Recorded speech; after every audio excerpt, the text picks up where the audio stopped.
Hi, Dr. Matthew Weiner from the Michigan Weight Management Institute. I'm going to give a talk on food, and the title of the talk is Let Food Be Thy Medicine. And what this 20 or 30-minute talk is essentially a summary of what I've learned as a bariatric surgeon.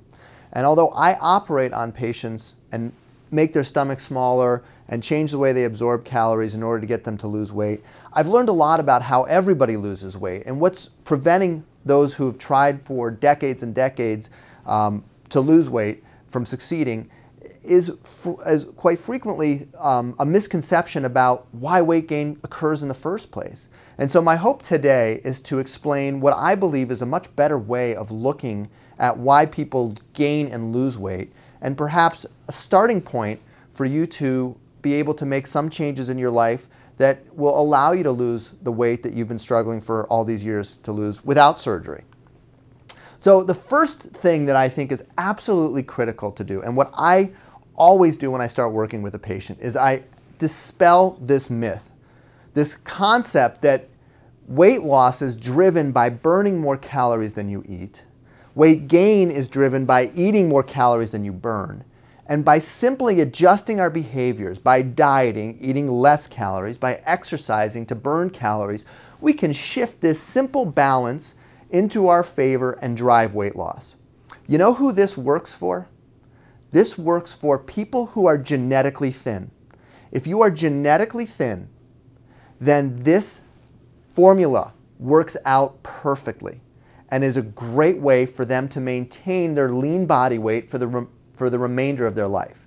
However, if you are not genetically inclined to be thin, and if you've never had a number of life experiences that we talk to patients about in the office that can actually take someone who, even though they're genetically inclined to be thin, to become overweight, if you haven't had those experiences as well, then this formula does not work.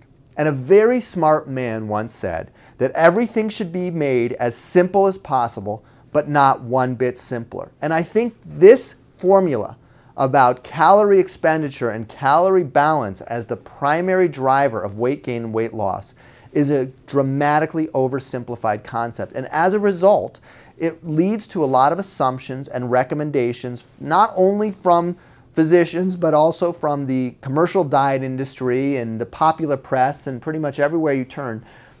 We make recommendations to people about how they can battle their weight problems, and these recommendations are not helpful, and they do not work when carried out. And I'm going to explain a lot of that over the next few minutes, and hopefully I'll change the way you think about things so that you can take what in my mind is a much more sensible approach.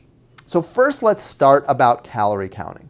What we find clinically is that for the majority of patients, by restricting the number of calories you eat, this is the portion control technique, or switching out the high calorie, high fat, full carbohydrate, full sugar foods for manufacturally modified, low fat, low sugar, low carb foods, so that you decrease the amount of calories you take in, but still maintain a largely processed diet.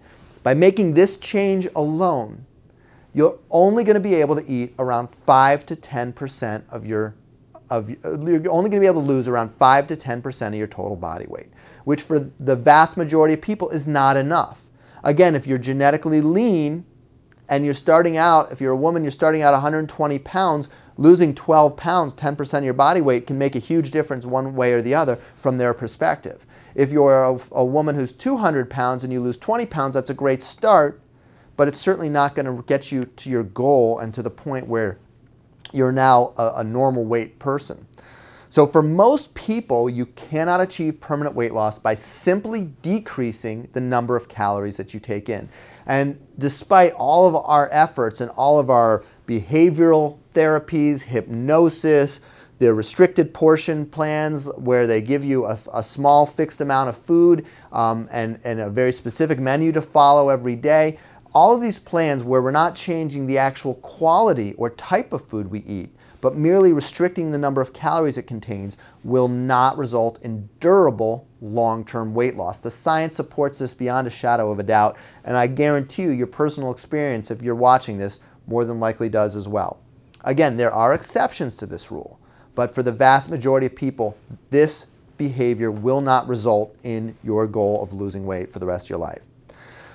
So a popular concept is that 1 calorie of fat equals 3,500 calories. 1 pound of fat equals 3,500 calories. And then if you just shift your calorie balance so that you're negative 3,500 calories, then this will work out to 1 pound of weight loss.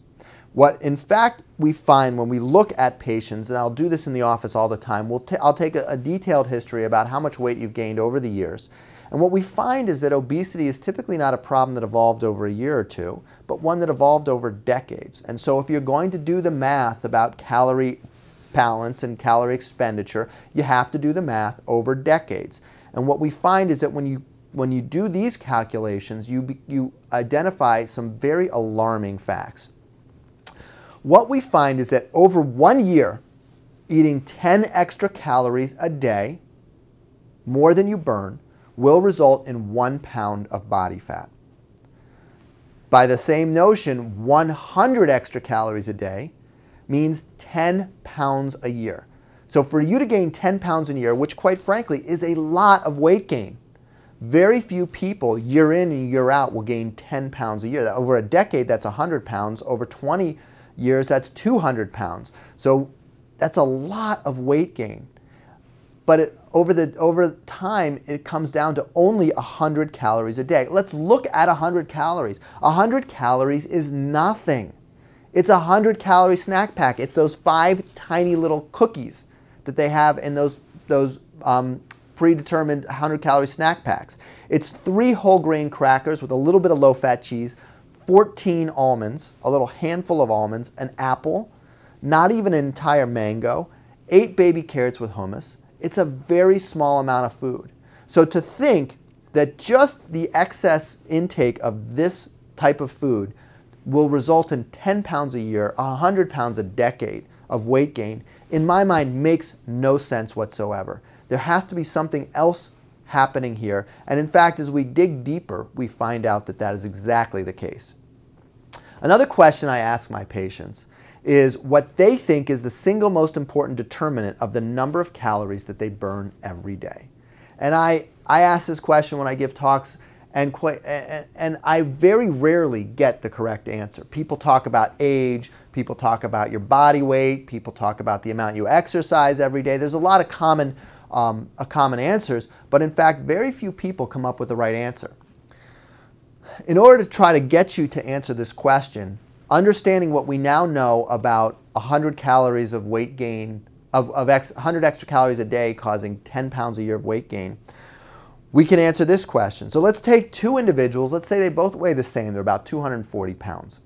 The individual on the left is a computer engineer who spends about 12 hours a day in front of a computer, moves very little, eats around 4,000 calories a day, and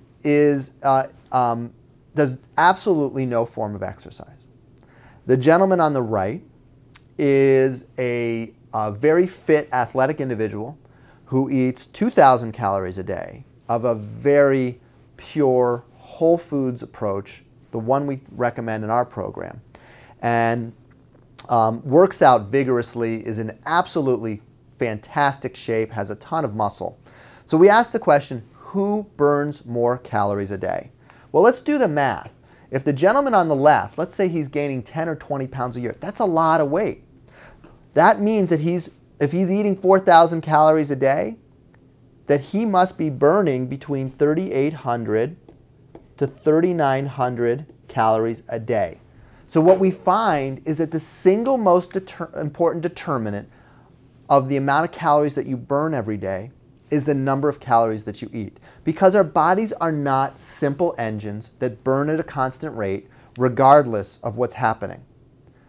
They're biologic organisms that react to the environment on almost a second-to-second basis to adjust your metabolic rate. See, our body is designed to be healthy and lean if it's provided the right fuel. And so if we eat 1,000 calories a day of the right fuel, we will burn 1,000 calories a day. If we eat 2,000 calories a day of the right fuel, we'll burn 2,000 calories a day. We have more than likely hundreds of biologic mechanisms and feedback loops that help to adjust our hunger and our metabolic rate in order to maintain a good, stable body weight. So when we see obesity, when we see just these 100 extra calories a day being stored, the important question is not, how do I not eat those 100 calories? The important question is, why am I storing 100 extra calories a day? So let's talk about a concept that I call your metabolic thermostat.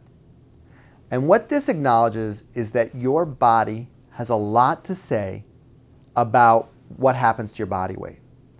And it's not a simple engine that burns at a constant rate. It's a very dynamic biologic organism that adjusts itself in response to its environment, as your body does with your blood pressure, your respiratory rate, and really probably 100 other components about you that dictate how your body functions on a day-to-day basis. So what we find is that if you go on a starvation diet, if you restrict the number of calories you eat by changing to low-fat, low-sugar, low-carb, low-calorie versions of the same processed foods that most of us eat every day, that initially you will lose weight. And as your body weight drifts down toward this starvation side, you're going to react like a caveman in the winter who's starving, because physiologically, biochemically, our body was designed to make the best use of every calorie we can obtain and to prevent starvation. What we find is that as your body weight decreases, your hunger will increase dramatically. And this is a biologic response. Just as if you get on a treadmill and start running, your heart rate increases, your respiratory rate increases, and there's really not much that you can do to keep that respiratory rate and that heart rate at a lower level when you're exercising, because it's driven by hormones, it's driven by nerve signals. The same thing happens with hunger. And although we have some ability to control it, if given enough time and given ample access to foods, particularly calorie-dense foods, ultimately, even the most disciplined mind will be unable to resist the biologic drive toward food. If you're going to succeed at losing weight, you will never be able to do it by fighting your physiology. And that's exactly what this is doing. As all of these hormones and nerve signals are flowing through your body and increasing on a day-to-day basis as you restrict your calories further and further, ultimately, even the most disciplined mind will cave.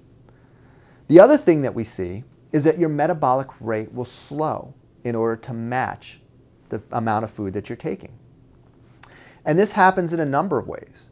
It happens subconsciously, where all of a sudden you're less motivated to climb the stairs and instead find yourself pushing the elevator button. Where you get a phone call from your workout partner and you let it go to voicemail. It can even be carried so far that if you are able to drag yourself to the gym, you get on the treadmill, you plug it into the calorie mode, and you manage to churn out a 250 or 300 calorie workout, that night when you go to sleep, your body will compensate by burning fewer calories overnight to try to keep that metabolic rate throughout the day the same. So you find that 1,200 calorie diet that worked so well in the first week and still worked okay in the second week, by the third and the fourth week, your metabolic rate slows to match your decreased calorie intake. And as a result, you end up plateauing. We all accept diet plateaus as a fact of life. And anybody who's been on a diet has experienced this and can vouch for its veracity. However, when you dig into it, we have to recognize our body's compensating, and simply by restricting the calories further and further, we're like a hamster on a wheel. And we restrict our calorie intake down to 1,000, and our metabolic rate slows to 1,000, and so on, until the only viable way to lose weight on a reduced calorie program is to be able to somehow trick our body into tolerating only 600 or 700 calories a day, which is sustainable, and some people can do this for months on end. But ultimately, over years and decades, it's a fool's errand. It can't be done. And in my mind, if you're going to undertake any change in your life to lose weight, you have to do something that you truly believe you will maintain for the rest of your life. Because it's the sum of your behaviors over decades that will determine your body weight, not over days to weeks. And we can't look at weight gain as a problem that we can solve in a few months. It takes decades to occur, and although it doesn't take decades to solve, it doesn't take weeks either. We find also, on the other side of things, that your body reacts to an overfed state. And it's frequently the poisoning or interruption of these controls that end up causing weight gain. For instance, processed foods tend to be very addictive. And sometimes these addictive components drive us to eat as opposed to listening to our true hunger. And so if you're eating largely processed foods, your body may be on this side of the state, and the addictive component will ignore your decreased hunger drive that should normally be functioning here. We also see an increase in metabolism blocked a lot of times by injuries and inactivity. So the normal way that we burn calories is we take the stairs, we end up walking faster, we move our body more, we fidget throughout the day. However, if you have joint injuries, bad knees, arthritis, things like that, are somehow deconditioned and unable to move your body without pain, that the pain is going to limit these movements and slow down your rate of metabolism over time. And so this is an important factor also. And all things we have to factor in if we're going to succeed in losing weight. So if it's not an excess of calories, why do people develop obesity?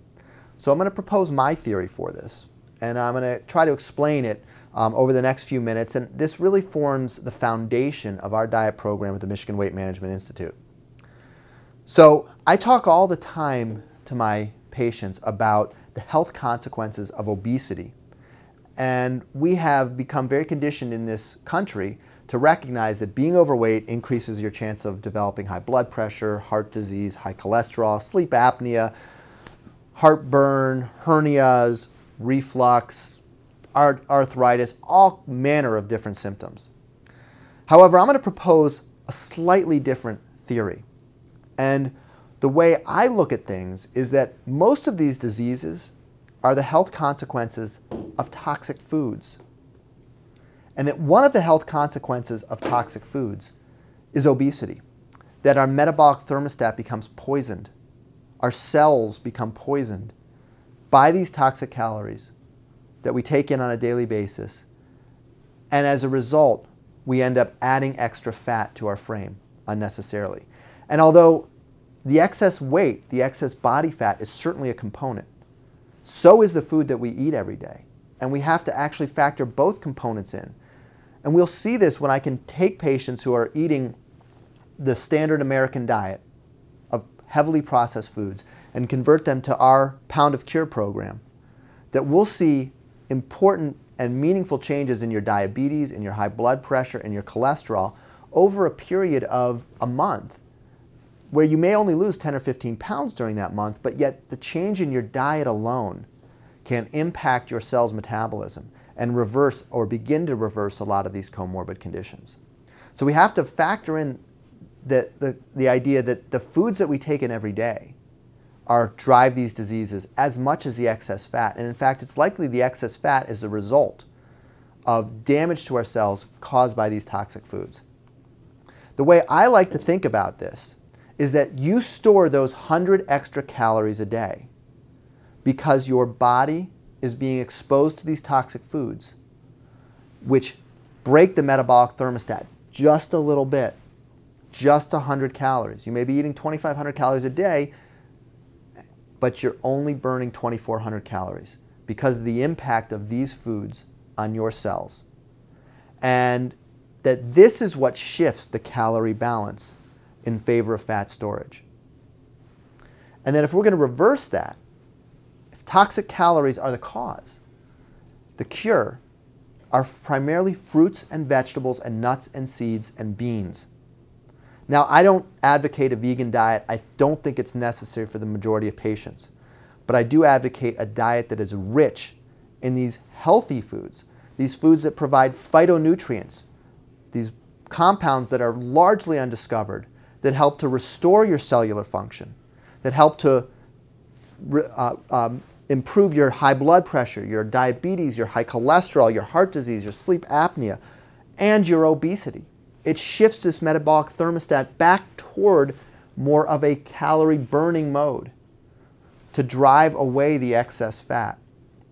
And this, in my mind, the quality of the types of food that you eat, not the quantity of the types of food you eat, allows you to go through your day without hunger, to not have to battle your physiology, but instead to provide lots and lots of nutrition to restore the health of your cells that will ultimately lead to resolution of your obesity in the same way it leads to resolution of your diabetes and your high blood pressure and your coronary artery disease and all of these other factors. For me, the measure of a good diet is not the amount of calories that you take in every day or the balance of calories in terms of your exercise to your intake, but it's the balance of good calories like fruits and vegetables to bad calories like processed foods. And if we can get you to take in lots and lots of good calories and take in very few bad calories, we're going to shift the balance toward weight loss. And in my mind, this is the equation that you must have in your mind, not burning more calories than you take in. We know without question that vegetables, fruits, beans, nuts, seeds can cause very impressive changes in our cells' biology. We see improvement in cancer survival rates. We see lower rates of cancer. We see improvement after heart attacks and other medical diseases from these. We see prevention of these medical diseases simply by modifying our diet so that we take in lots of fruits and vegetables. We have the scientific evidence that shows us this. And what I believe that we have right now is that modern medicine is nothing more than a Band-Aid that we're trying to place on top of a broken food chain. And by providing Americans primarily processed foods as really your first, second, and third choice, we're causing all these diseases. And we're constantly trying to come up with new medicines and new treatments to prevent heart attacks and cure high blood pressure and reduce your blood sugar that is all being driven by us giving our bodies the wrong fuel. I don't think that we really have a healthcare crisis. In actuality, we do. We can't afford the healthcare that we provide our country, and it's bankrupting this country. But in my mind, it's really not a healthcare crisis. If we were able to improve the diet of the average American by even a moderate amount, we could bring down our healthcare costs to the point where we could afford them. It wouldn't even take everybody coming over toward eating a whole foods diet. It would only take some. And if we were able to do this, we could probably solve this healthcare crisis. We have a food chain crisis, not a healthcare crisis. Hippocrates knew this. He was the first physician. And 431 BC, almost 2,500 years ago, he said, "Let food be thy medicine, and medicine be thy food." He recognized that the food that we eat every day has a tremendous impact on our health. And somehow, we've lost this message. But it's time to get it back. If you're interested in learning more about our weight loss program, you can contact us on our website or by giving us a phone call.